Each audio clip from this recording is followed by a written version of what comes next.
할렐루야. 아멘. 6월의 두 번째 주일을 맞았습니다. 실록의 계절이 푸르름을 더하고 또 무더위가 시작되어 선풍기뿐 아니라 에어컨을 켜야 되는 무더위 속에 있습니다.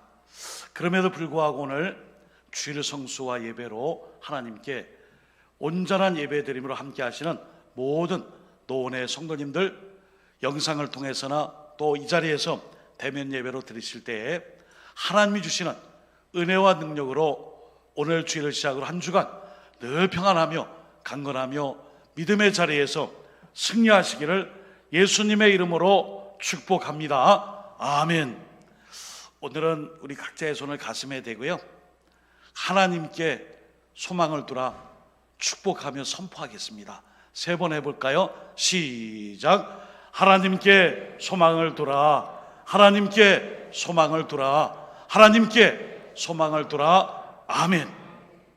선포입니다.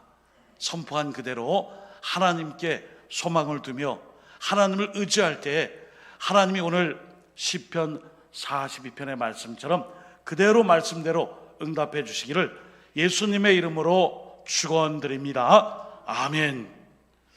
그림을 하나 보겠어요. 뭐예요 저게요? 일부 때 저라고 그런 사람 있는데 용서해 드릴게요.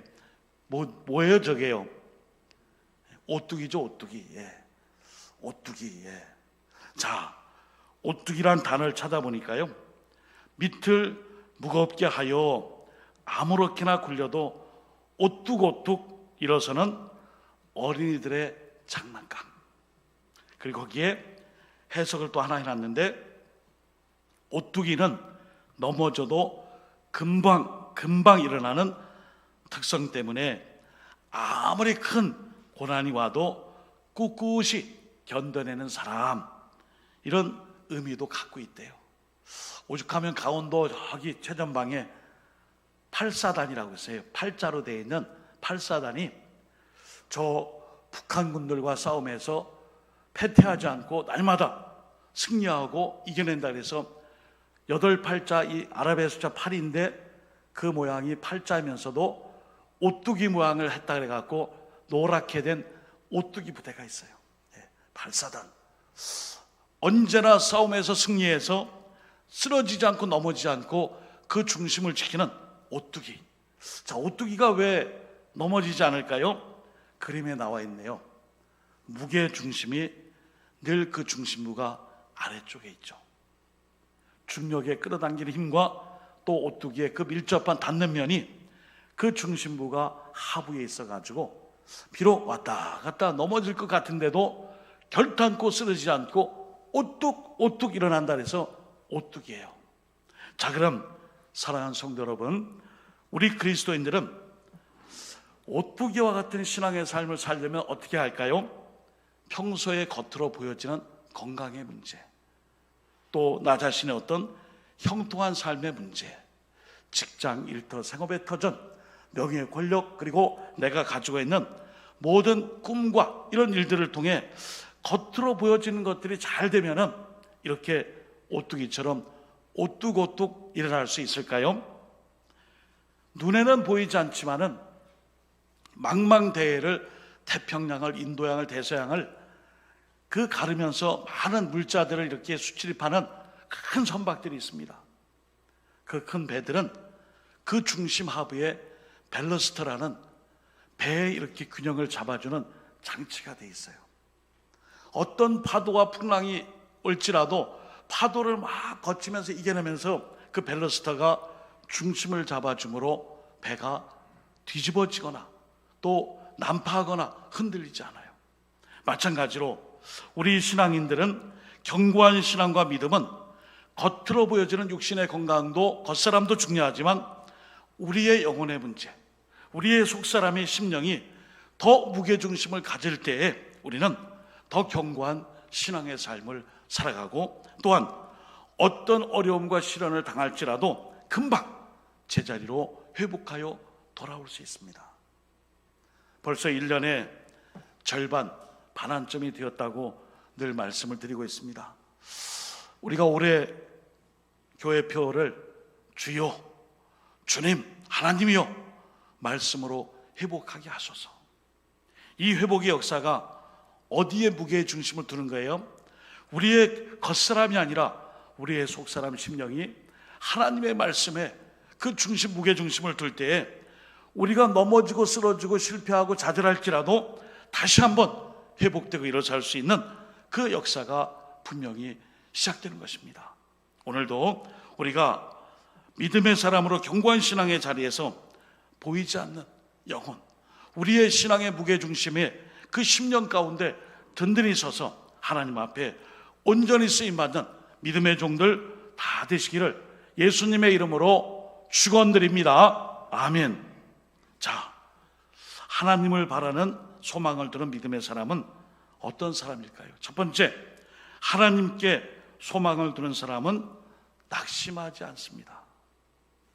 시편 40편 5절을 한번 천천히 같이 읽어보겠습니다. 시작. 내 영혼아 내가 어찌하여 낙심하며 어찌하여 너는 하나님께 소망을 두라.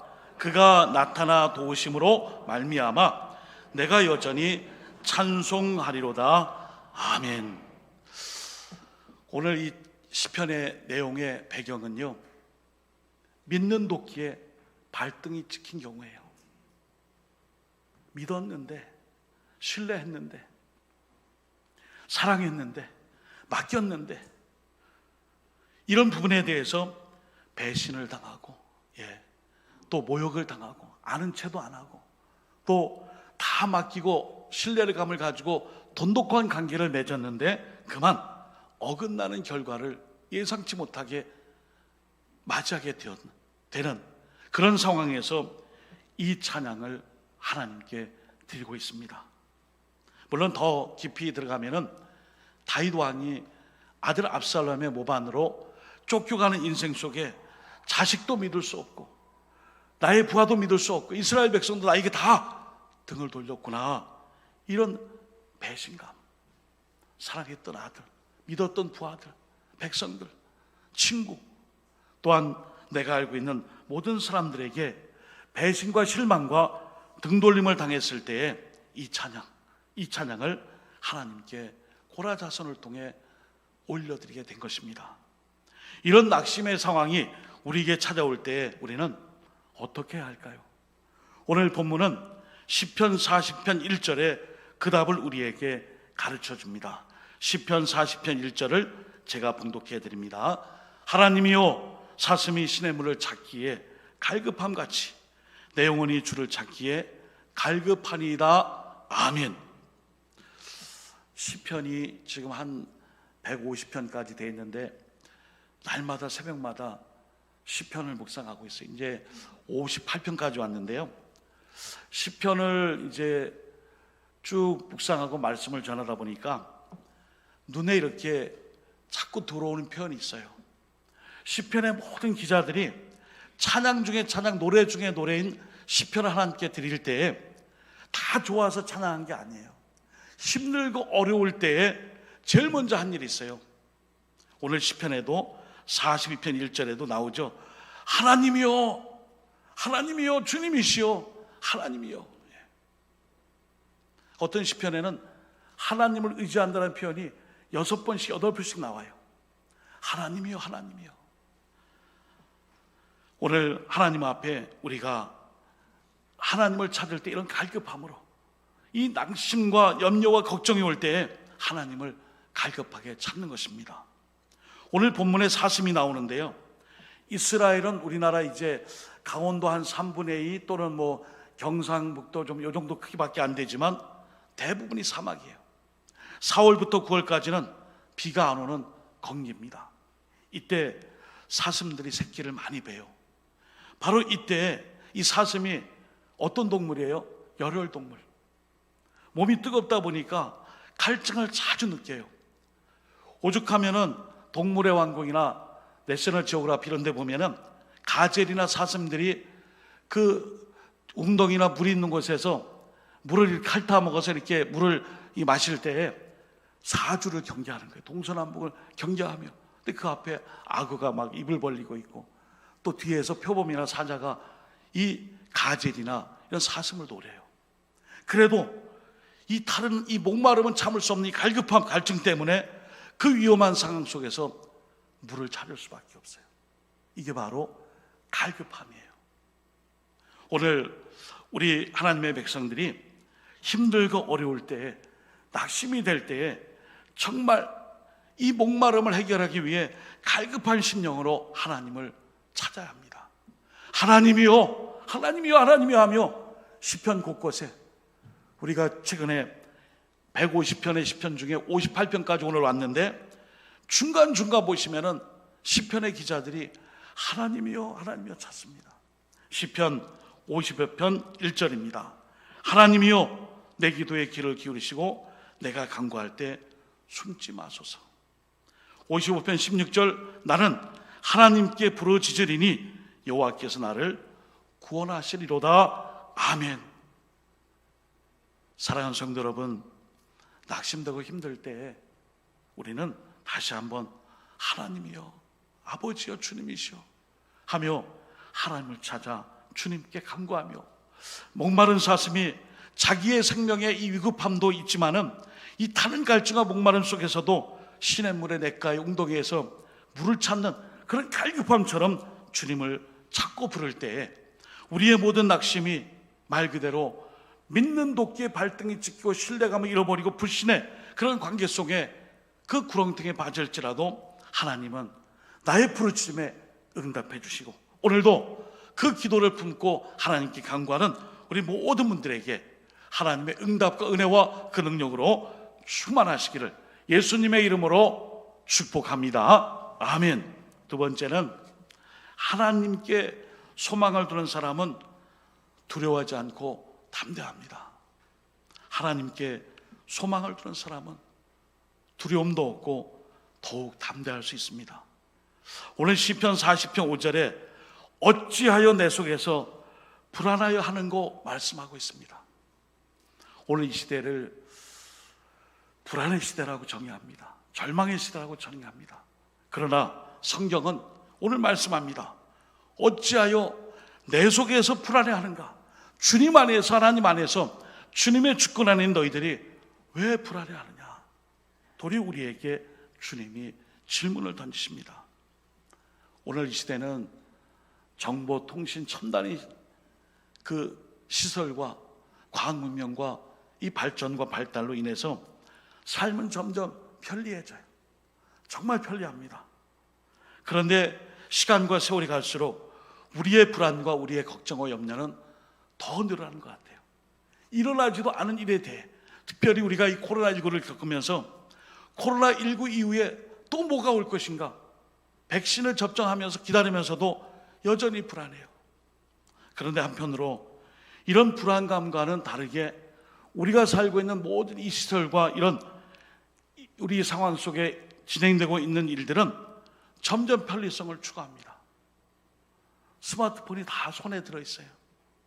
하나의 컴퓨터를 들고 있는 것과 똑같죠. 이런 시대에 우리는 더 많은 정보와 더 많은 첨단의 시설과 더 많은 이런 것들 속에 누리고 있지만, 사실은 문명과 과학의 이기와 최첨단 속에 사람들의 심령은 점점 소외되고 있습니다. 오늘 성경은 우리에게 어찌하여 내 속에서 불안하여 하는고 우리에게 질문을 던집니다. 하나님 안에 있는 너희들이 왜 이렇게 불안해하는가? 오늘 시편 40편 5절은 우리에게 다시 한번 말씀을 해주십니다.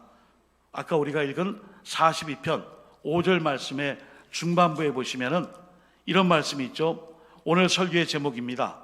너는 하나님께 소망을 두라. 그가 나타나, 하나님이 나타나 도우심으로 말미암아 내가 여전히 찬송하리로다. 아멘. 하나님이 도와주십니다. 힘들고 어려울 때에 나의 소망을 하나님께 두는 것입니다. 아까 우리가 선포했습니다. 왜 목사님이 설교 시작할 때 선포하라고 그랬을까요? 여러분들은 하나님의 자녀예요. 그리스도인의 자녀들은 이 입술의 권세, 말의 권세가 상당히 중요해요. 그냥 하나님께 소망을 둘까? 소망을 두면은 잘 될까? 이게 아니에요. 입술로 선포함으로 내가 선포한 그것이 믿음의 결과로 응답으로 축복이 되도록 선포하는 것입니다. 선포하면 선포한 그대로 응답이 되기 때문입니다. 할렐루야. 아멘. 그러니까 나는 하나님께 소망을 두겠습니다. 저는 하나님께 소망을 두겠습니다. 이렇게 선포한 것을 통해 오늘 5절 이하에 보시면은 하나님께 소망을 두는 그 사람에게 하나님이 나타나 도와주신답니다. 이것이 바로 주님 안에 거하는 자의 특권이에요. 하나님은 예수님을 세상에 보내셔서 십자가의 희생을 통해 죄사함의 길을 열어주셨어요. 우리가 오늘 하나님 앞에 갈 수 없지만은 오늘도 성경 곳곳에 오늘 본문에도 하나님의 얼굴을 볼 수 있다라는 그 기대감과 그 소망을 품고 이 시편의 기자가 노래하고 있습니다. 감히 우리가 하나님의 얼굴을 어떻게 볼 수 있죠? 죽을 때, 심판을 당할 때, 심판의 판정을 당할 때 하나님 얼굴을 뵙겠죠. 근데 우리 믿는 사람들은 하나님의 얼굴은 축복이에요. 은혜예요. 하나님께서 우리에게 나타나셔서 우리를 도와주신 거예요. 그러므로 로마서 8장 31절 그런즉 이 일에 대하여 우리가 무슨 말을 하리요? 만약 하나님이 우리를 위하시면 누가 우리를 대적하리요? 아멘. 세상 사람들이 다 도와줘요. 대통령도 도와줘, 친구도 도와줘, 그 다음에 직장 동료도 도와줘, 동창회에서도 도와줘, 후배들이 도와줘, 다 도와줍니다. 근데 하나님께서 무서운 진노로 우리를 도와주시지 않고 하나님께서 만약 우리를 대적하시면 우리는 아무것도 할 수 없어요. 그러므로 오늘 아까 로마서 8장 31절에 만일 하나님이 우리를 위하시면 누가 우리를 대적할 수 있으리까? 이 반대의 삶 속에서도 우리가 하나님을 경외하는 자가 언제나 승리합니다. 세상에 많은 사람들은 하나님 말고 다른 것을 의지하여 도움을 받으면 승리할 것 같지만은 오늘 우리들은 하나님께 소망을 두면 하나님이 도와주심을 오늘 말씀을 통해 우리에게 잘 가르쳐 주고 있습니다. 그러므로 세 번째, 하나님께 소망을 두는 사람은 모든 일에 하나님을 신뢰하고 찬양할 수 있습니다. 요한복음 16장 33절을 한번 같이 읽어볼까요? 같이 읽어봅니다. 스크린에 있습니다. 시작. 이것을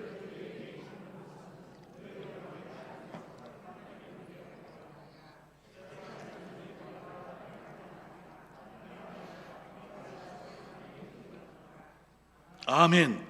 중반에 보시면은 세상에서는 너희가 환난을 당하나 담대하라 내가 세상을 이겼노라 말씀해 주셨습니다. 오늘 본문에 보시면은 예수 믿으면 다 잘 될 줄 알았는데 환난을 당할 수 있구나. 맞아요. 예수 믿는 사람들이 더 이 어려움과 걱정과 시험과 근심이 많을 수 있습니다. 최근에 오은영 박사가 막 뜨는 것 같아요. 그 아이들 육아 또 아이들 이렇게 성장할 때 이것저것 상담해 주잖아요. 그 특유의 말투로. 그 오은영 박사에게도 어려움이 있었어요. 언론을 통해 잠깐 본 내용은 아들이 대학을 못 갔어요. 공부를 못 했어요. 엄마, 나 재수해도 돼? 그때 이 엄마가 그랬대요. 딴짓 같아요. 왜 또 재수해봤자 원해치고 그대로고 성적도 안 오르고 왜 그렇게 해? 하지 마! 이래야 되는데 꼭 재수를 하고 싶으니 그럼 재수해. 그 재수시켰어요. 성적이 나왔어요. 더 안 나왔어요. 그때 이 엄마가 그랬대요. 재수는 네가 한 거야. 그리고 이 성적도 내가 받은 거야. 그러나 이 재수를 통해서 너가 겪는 좌절감, 아픔, 또 노력, 또 이것을 견뎌내는 인내, 이것은 내 몫이야. 후회하지 마. 이 재수에 대해서 후회하고 낙담하고 걱정하지 마. 어찌 되었든지 이 모든 어려움들은 다 너에게 좋은 것으로 작용이 될 거야. 오늘 우리에게도 신앙생활을 감당하며 때로는 힘든 일이 있고 어려운 일이 많아요. 그럴 때마다 오늘 우리가 하나님께 주신 말씀을 붙잡을 때에 시편 42편 5절 끝부분에는 어떻게 말씀하고 있어요? 끝부분에 너는 하나님께 소망을 두라 하시면서 그가 나타나 도우심으로 말미암아 내가 여전히 찬송하리로다. 찬송하리로다. 오늘 우리 모두에게 찬송은 참 어렵고 힘든 일이에요. 마음속에 힘든 걱정, 염려가 있는데 입으로는 찬송이 나오지만 사실은 마음은 다른 곳에 가 있어요. 중국 공안에게 잡혀 거의 20년 가까이 옥살이한 왕명도 목사님이라고 계세요. 이분은 처음에 중국에서 지하교회, 여러분 중국은 지하교회가 있고 삼자교회가 있고 나름대로 가정교회가 있어요. 여러분 삼자교회는 국가공인된 종교국에서 인정해 준 교회예요. 그러나 지하교회는 사실은 좀 힘든 상황이 있죠. 그러니까 지하교회에서 복음을 전하다가 공안에게 잡혔어요. 모진 고문을 겪으면서 예수님을 배반했어요. 저 예수님 안 믿을게요.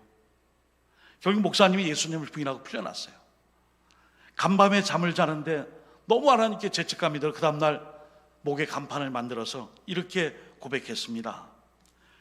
이분이 왕밍따오 목사님인데 저의 이름은 베드로입니다. 저는 저를 사랑하신 주님을 배신했습니다. 그러나 다시 그 주님을 사랑하고 섬기겠습니다. 여러분 예수 믿으십시오. 결국 또 잡혀서 19년 넘는 옥살이 했습니다. 그분이 나중에 옥에서 풀려날 때에 어떻게 그 많은 시간들을 견뎌냈습니까? 다른 거 없습니다. 하나님 앞에 찬송을 했습니다. 힘들고 어려울 때에 어눌한 입술이지만 부족하지만 찬송하며 이겨냈습니다. 오늘 여기 시편 42편 5절에 말씀하죠. 하나님께 소망을 두는 자 언제나 하나님께서 나에게 나타나서 도우심으로 내가 여전히 찬송하리로다.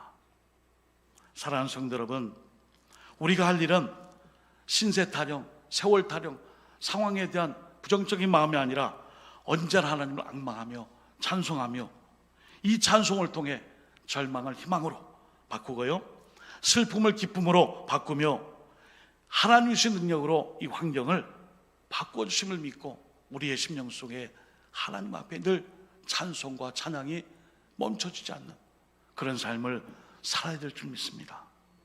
사랑하는 성도 여러분, 6월 두 번째 주일 벌써 이제 한 주를 시작하며 이 어려운 중에서도 우리가 희망을 쫓아 회복을 향하여 조금씩 전진해 가고 있습니다. 우리 대한민국과 나라민족교회 모든 교회들이 또 성도님들이 지난 시간 동안 부지런히 열심히 지금 달려가고 있습니다. 하나님께서 도우십니다. 저는 선포합니다. 하나님께 소망을 두는 자 하나님이 나타나서 도우시고 우리의 심령에 언제나 찬송으로 가득 차게 하시는 그 놀라운 일이 2021년 6월 둘째 주를 시작으로 한 주간 남은 하반기와 우리가 하는 모든 발걸음 위에 이러한 믿음으로 승리하시기를 예수 그리스도의 이름으로 축원드립니다. 아멘. 주님의 이름으로 축복합니다. 아멘. 주님이 함께 하실 것을 믿고 선포합니다. 아멘. 기도하겠습니다. 하나님 아버지, 어떤 상황을 만날지라도 신실하신 하나님을 신뢰하고 나의 갈 길 다 가도록 오직 주님만 의지하여 하나님께 찬양 드릴 수 있는 성도의 삶, 그리하여 오늘도 우리 모두가 한 주를 시작하며 2021년 이 하반기의 모든 우리의 사명의 자리마다 이런 놀라운 은혜와 그리고 주님이 주시는 축복의 역사가 이어질 수 있도록 함께 하실 줄 믿고 예수 그리스도 이름으로 간절히 기도드립니다. 아멘.